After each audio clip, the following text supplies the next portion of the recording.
अयोध्या की महाराज दशरथ ने पुत्र प्राप्ति के लिए यज्ञ रखा। इस यज्ञ के लिए राजा दशरथ ने अपनी चतुरंगणी सेना को काले कान वाले घोड़े को छोड़ने का आदेश भेजा। उनकी इच्छा थी कि इस महान यज्ञ में हर कोई शामिल हो, इसलिए राजा ने सभी ऋषि मुनियों व विद्वान पंडितों को आमंत्रण भेजा। तय समय पर महाराज दशरथ अपने दोस्त गुरु वशिष्ठ, रिंग ऋषि व अन्य विद्वानों के साथ यज्ञ मंडप में पहुंचे। विधिवत रूप से यज्ञ की शुरुआत हुई। मंत्र उच्चारण और पाठ जैसे सभी विधि विधान के साथ कुछ घंटों में यज्ञ पूरा हुआ। राजा दशरथ ने फिर सभी ब्राह्मणों, विद्वानों व अतिथियों को उपहार में धन व गाय आदि देकर आदरपूर्वक विदा किया।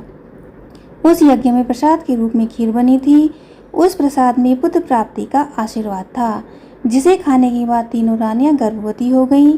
कुछ समय बाद चैत्र माह में शुक्ल पक्ष की नवमी तिथि के दिन राजा दशरथ की पहली पत्नी रानी कौशल्या ने एक बच्चे को जन्म दिया। उस बच्चे के चेहरे में इतनी रौनक थी कि हर कोई देखकर समझ जाता था कि वह आम बच्चा नहीं है।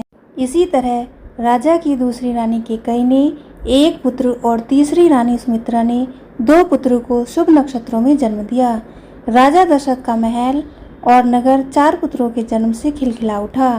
चारों तरफ आनंद और जश्न का माहौल था। पूरी प्रजा खुशी से गा व झूम रही थी। इस खुशी को देखकर देवता भी फूलों की वर्षा करने लगे। इस जश्न में शामिल होने के लिए कई ब्राह्मण भी पहुंचे और राजा दशरथ के बेटों को आशीर्वाद दिया। खुशी से झूम रहे राजा दशरथ ने ब्राह्मणों को खूब दान दिया।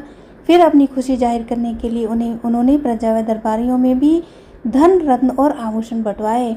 समय आने पर सबकी मौजूदगी में चारों बालकों का नामकरण भी किया गया।